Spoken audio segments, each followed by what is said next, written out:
जय श्री राम मित्रों, आप सभी का मेरे आध्यात्मिक जीवन चैनल में बहुत बहुत स्वागत है। मित्रों, आज का विषय है हमारे लड्डू गोपाल।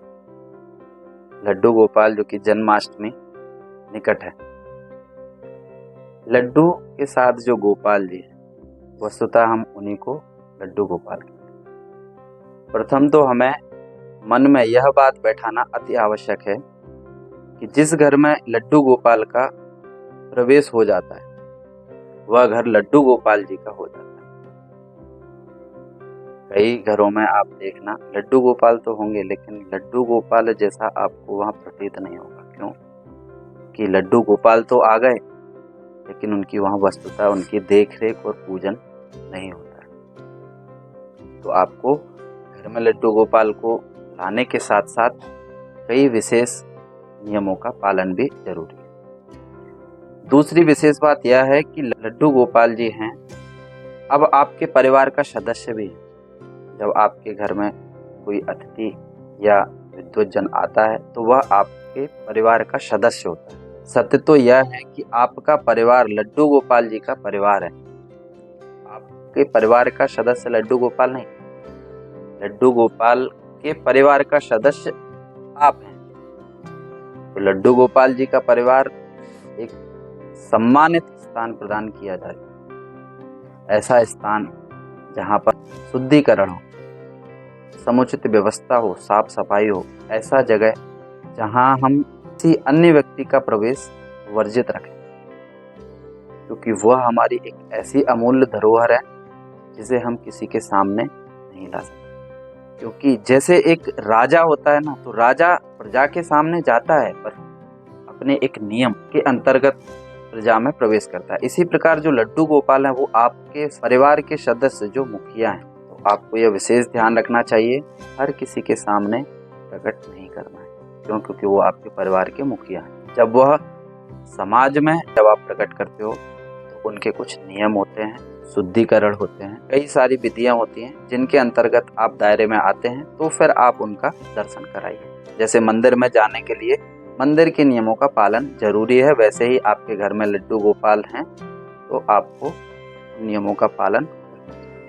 तीसरी बात है, परिवार के सदस्य की आवश्यकताओं के अनुसार ही लड्डू गोपाल जी की हर एक आवश्यकताओं का ध्यान रखना चाहिए। एक विशेष बात यह है कि लड्डू गोपाल जी किसी विशेष तामझाम के नहीं, आपके प्रेम और आपके भाव के भूखे हैं। अतः आपको जितना प्रेम भाव अर्पित किया जाता है वह उतने आपके अपने होते हैं।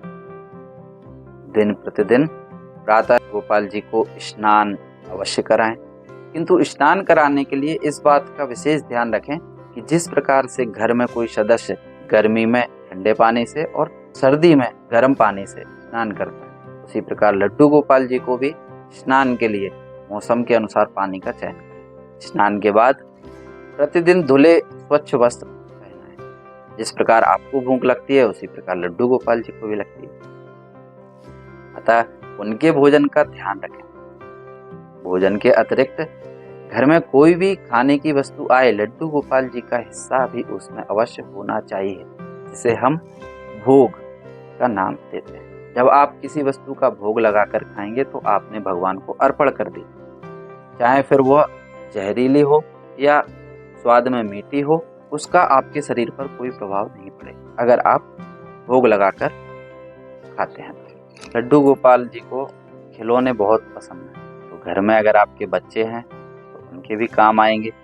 आप खिलौने लाके और झुनझुना जिसको बोलते हैं, घंटी ऐसी लगाएं जिसमें टन टन झुनझुना टाइप, तो ऐसे खिलौने भी आप लड्डू गोपाल के आसपास सजावटी सामान भी आप लगा सकते हैं। लड्डू गोपाल जी से कोई ना कोई नाता अवश्य कायम करें, चाहे वह आपके भाई का हो, पुत्र का हो, मित्र का हो, गुरु का हो। जो भी रिश्ता आप लड्डू गोपाल से निभाएं वह प्रेम और निष्ठा से निभाएं। बस एक ही शर्त, आप कोई सा भी रिश्ता रखिए भगवान से, लेकिन नियम एक ही है, प्रेम और निष्ठा भाव। आपके मन में अगर खोट है, आप कितना भी प्रेम कर लो तो प्रेम कारगर नहीं। मित्रों, भगवान को मोहि कपट छल छिद्र न भावा, ये चीजें भगवान को नहीं भाती। आप जैसे भी चाहे जुड़ सकते हैं, बस इन चीज़ों को त्याग करें। अपने लड्डू गोपाल जी को प्यारा सा नाम अवश्य दें। लड्डू गोपाल तो वो हैं, वो तो जगत के गोपाल हैं, लेकिन आप अपनी तरफ से एक प्यारा सा छोटा सा नाम रख सकते हैं। लड्डू गोपाल से प्रेम पूर्वक बात भी करें। जिस प्रकार घर के सदस्यों को भोजन कराते हैं, उसी प्रकार उनको भी प्रेम से भोजन कराएं। पहले लड्डू गोपाल को भोजन कराएं, उसके बाद स्वयं भोजन करें। लोग बोलते हैं भगवान भोजन नहीं करते, भगवान पानी नहीं पीते, भगवान खेलते नहीं। आप एक बार मोहि कपट छल छिद्र न भाव, ये सब चीजें त्याग कर आप एक बार जुड़िए। आपको दुनिया से जुड़ने की जरूरत नहीं पड़ेगी। प्रतिदिन रात्रि में लड्डू गोपाल जी को शयन अवश्य कराएं। जिस प्रकार एक छोटे बालक को प्रेम से सुलाते हैं, उसी प्रकार से उनको भी सुलाएं। थपथपाएं, लोरी सुनाएं। प्रतिदिन प्रातः पूर्वक पुकार कर उनको जगाएं। किसी भी घर में प्रवेश के साथ लड्डू गोपाल जी में प्राण प्रतिष्ठा हो जाती है, इसलिए उनको मात्र प्रतिमा न समझकर घर के एक सदस्य के रूप में ही उनके साथ व्यवहार करें।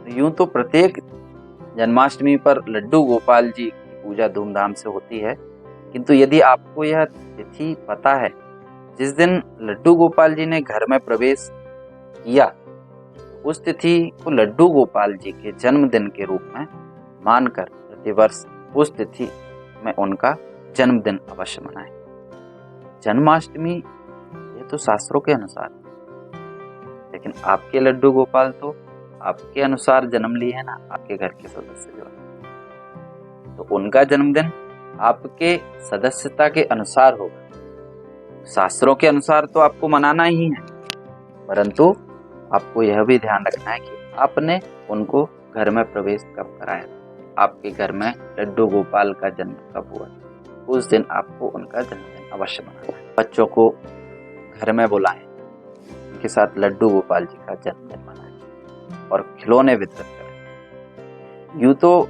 बहुत सारे कार्य हैं जो भक्त और अभक्त अपनी श्रद्धा के अनुसार करते हैं, किंतु यदि इन बातों पर ध्यान दिया जाए तो लड्डू गोपाल जी को सरलता से प्रसन्न किया जा सकता है। मित्रों, आज के लिए इतना ही। अगली वीडियो में मिलेंगे नए विषय के साथ।